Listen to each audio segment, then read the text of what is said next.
আজ থেকে প্রায় 2500 বছর আগের ঘটনা। এটা প্রাচীন গ্রিসে ঘটছিল। ঘটনাটা এরকম যে একটা মাঠের মধ্যে 20-25 জন মিলে গল্প গুজব করতেছে। হঠাৎ করে গল্প করতে করতে একজন হচ্ছে অজ্ঞান হয়ে পড়ে গেছে। যখন অজ্ঞান হয়ে পড়ে গেছে তারপরে তার সারাটা শরীর ভূমিকম্প হলে মাটি যেমন কাঁপতে থাকে এরকম করে সারাটা শরীর কাঁপতেছিল। বেশ কিছুক্ষণ কাঁপলো। আশেপাশের লোক চিন্তা করতেছে এ নিশ্চয়ই বোধহয় কোনো অপকর্ম করছে, কোনো মানে হয় অন্যায় করছে, এই কারণে ঐশ্বরিক কোন শক্তি তাকে হচ্ছে অজ্ঞান করে এরকম করে শরীরের মধ্যে দেখতে পাচ্ছে না, কিন্তু হচ্ছে যে পানিশমেন্ট দিচ্ছে, শাস্তি দিচ্ছে। এইরকম 1-1.5 মিনিট হওয়ার পরে কাঁপুনি যখন বন্ধ হলো, কিছুক্ষণ পরে এদিক ওদিক থেকে পানি নিয়ে এসে তার গায়ে ছিটাই দিছে। সেই লোকটা বলতেছে কি হয়েছে স্যার, কিছু খেয়াল নাই। আশেপাশের লোক বলতেছে না, তোমার নিশ্চয়ই কোনো খারাপ কিছু করছো, তোমাকে আর আমাদের সাথে রাখা যাবে না, তোমার বিচার করতে হবে। বিচার করার জন্য তাকে ওইখানকার যে বিচারক কমিটি ছিল মানে জোর জবরদস্তি করে টেনে হেসড়ে তাকে সেখানে নিয়ে গেছে। নিয়ে যাওয়ার পরে যারা বিচারক আছেন তারা জিজ্ঞেস করছে যে তোমার সম্বন্ধে যে অভিযোগ আসছে এইটার ব্যাপারে তোমার বলার কি আছে। তো ওই লোক তো অজ্ঞান হয়ে গেছিল, সে জানেও না যে কি করছে। সে বলতেছে আমি তো কিছুই জানি না, কিছুই খেয়াল করতে পারছি না।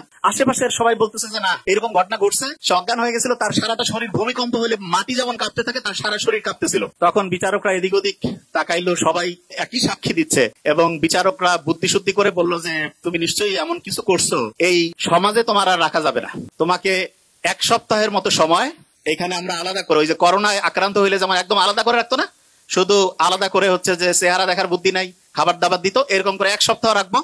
তারপরে তোমাকে এই খান থেকে দ্বীপ থেকে বের করে অন্য জায়গায় নির্বাসনে পাঠিয়ে দেওয়া হবে। প্রাচীন গ্রিস দেশে 2500 বছর আগে যখন যে কেউ এরকম ঘটনার মধ্যে পড়তো তখন তাকে হচ্ছে এরকম করে জোর জবরদস্তি করে ওই বিচারকদের সামনে নিয়ে আসতো। বিচারকরা যখন শুনতো যে 8-10 জন বলতেছে যে হ্যাঁ এই লোকের এইরকম ঘটনাই ঘটছে, তখন তাকে 1 সপ্তাহ এক জায়গায় আটকে রাখার পরে তারপরে নির্বাসনে অন্য জায়গায় পাঠিয়ে দিত। তো এরকম করে প্রায় 15-20 বছর চলছে এই ঘটনা প্রাচীন গ্রিসে। হঠাৎ করে একটা অদ্ভুত ঘটনা ঘটছে।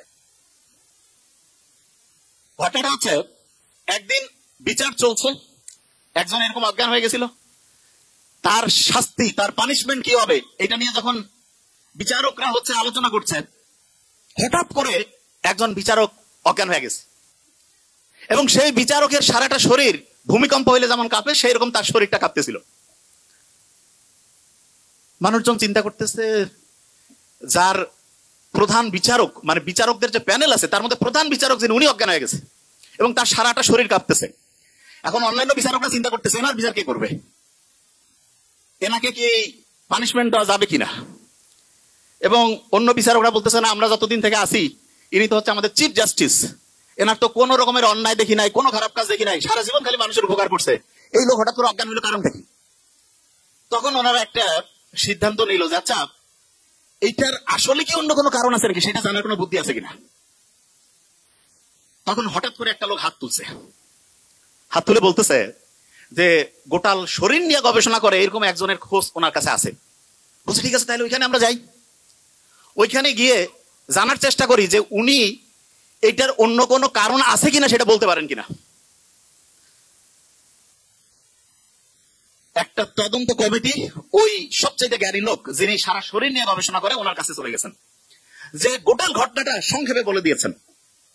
ওই জ্ঞানী লোক যার কাছে গেছে উনি হচ্ছেন, আমরা যে মেডিকেল সায়েন্স পড়ি এটা ফাউন্ডিং ফাদার, আসলে ফাউন্ডিং ফাদার বললে একটু ভুল হবে, ওনার নাম হচ্ছে হিপোক্রেটাস। যারা ডক্টর তারা জানে যখন মেডিকেলে চান্স পায় তখন যার নামে ওথ দেয় তার নাম হচ্ছে হিপোক্রেটাস। এবং ইন্টারেস্টিং জিনিস, উনি ওনাদের ঘটনাটা শুনে বলছে যে ঠিক আছে আমাকে কয়েকটা দিন টাইম দেন, আমি এটা নিয়ে একটু গবেষণা করি, একটু ভাবনা চিন্তা করি, তারপর আপনাদের বলবো। বাস ওনারা চলে গেছে। 1.5-2 সপ্তাহ পরে উনি ওনাদের কাছে লোক পাঠাইছে যে আমি কারণ খুঁজে পেয়েছি। সব লোক অধীর আগ্রহে অপেক্ষা করতেছে কারণটা কি। যখন হিপোক্রেটাসের 1-to-1 সামনাসামনি আসছে তখন উনি বলতেছেন যে আপনারা যে মনে করছেন যে কোন ঐশ্বরিক শক্তি এ কোনো অপরাধ করছে, কোনো পাপ করছে, এই কারণে তাকে হচ্ছে যে অজ্ঞান করে এরকম করে মারধর করতেছে, আপনারা দেখতে পাচ্ছেন না, ব্যাপারটা মোটেই এরকম না।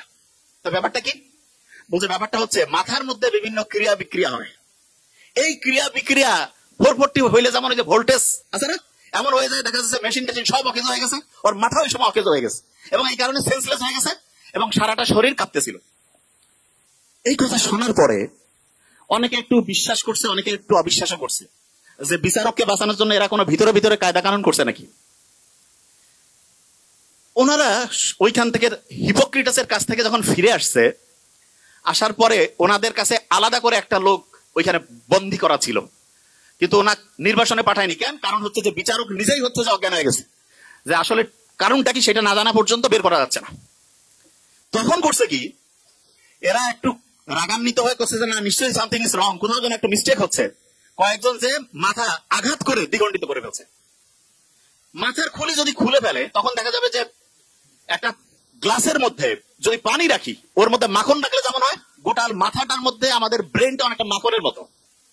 তাই ওরা দেখতেছে কই কিছুই তো দেখা যায় না, কোনো ক্রিয়া বিক্রিয়া নাই, নিশ্চয়ই তাহলে ওই জ্ঞানী লোক কোনো কায়দা কানুন করে আমাদের মানে হচ্ছে যে বোকাশোকা বানাই দিচ্ছে।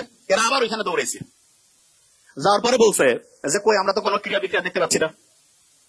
উনি তখন ওনাদের বোঝাইছে যে দেখো, মাথার মধ্যে যে ক্রিয়া বিক্রিয়াটা হয়, এটা যদি লক্ষ লক্ষ কোটি কোটি ক্রিয়া বিক্রিয়া এক জায়গায় করি, একটা ছোট্ট বালুকণার সমান হবে না। বলে তাই নাকি? কয় হ্যাঁ। বলছে যে মাথার মধ্যে ক্রিয়া বিক্রিয়া হচ্ছে এবং এইটার কারণেই এই লোকটা অজ্ঞান হয়েছে।